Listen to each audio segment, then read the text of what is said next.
ఈ ఆవుకైతే గాలి వచ్చిందండి. దీనికి గాలి వచ్చింది అనేది మనం ఎట్లా తెలుసుకుందామంటే, పాలు మొత్తం పూర్తిగా తగ్గిపోయినాయి. ఇది ఒక 2 రోజుల నుంచి మేత మేస్తలేదు. జ్వరం చాలా ఉంది చెక్ చేస్తే. దాంతోపాటు నోటు నుంచి మొత్తం ఇది చెంగు గారుస్తుంది.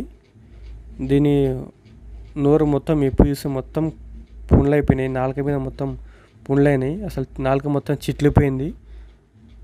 అసలు దీనికి గాలి వస్తే ఎంత భయంకరంగా ఉంటుందంటే, వీటి ఉమ్ము అసలు అవి మింగలేవు.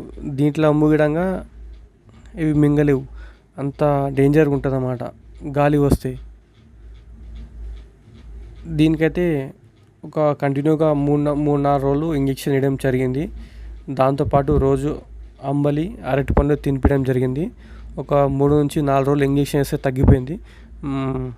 దాంతోపాటు ఎక్కడెక్కడ పుండ్లు ఉన్నాయో అక్కడ పొటాషియం పరమాంగనేట్ని కడిగి పౌడర్ అక్కడ ఆ పుండ్ల దగ్గర పౌడర్ పెట్టేస్తే ఒక 3-4 డేస్ ఇంజెక్షన్ ఇస్తే కంటిన్యూగా తగ్గిపోయిందండి. ఇది మనం దీనికి రోజు 3-4 డేస్ నుంచి అయితే అంబలి, అరటిపండు తినిపించడం జరిగింది.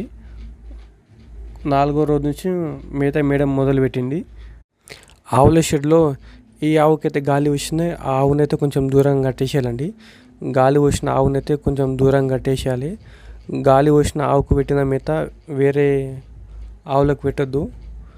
గాలి వచ్చిన ఆవుకు పెట్టిన నీళ్ళు కూడా వేరే ఆవులకు పెట్టొద్దండి.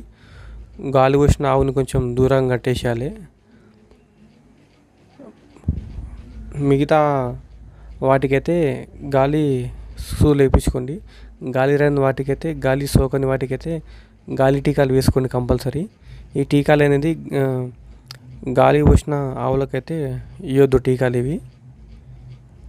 రాని వాటికైతే మీరు కంపల్సరీ టీకాలు వేసుకోవాలి. ఎందుకంటే ఒక షెడ్లో ఒక్కో దానికి వస్తే అన్నిటికీ స్ప్రెడ్ అవుతుంది. అది అన్నిటికీ వైరస్ కాబట్టి మన ఆవులో ఒక్క ఆవుకి గాలి పోస్తే మిగతా ఆవుల గిడం ఖచ్చితంగా వస్తుందండి.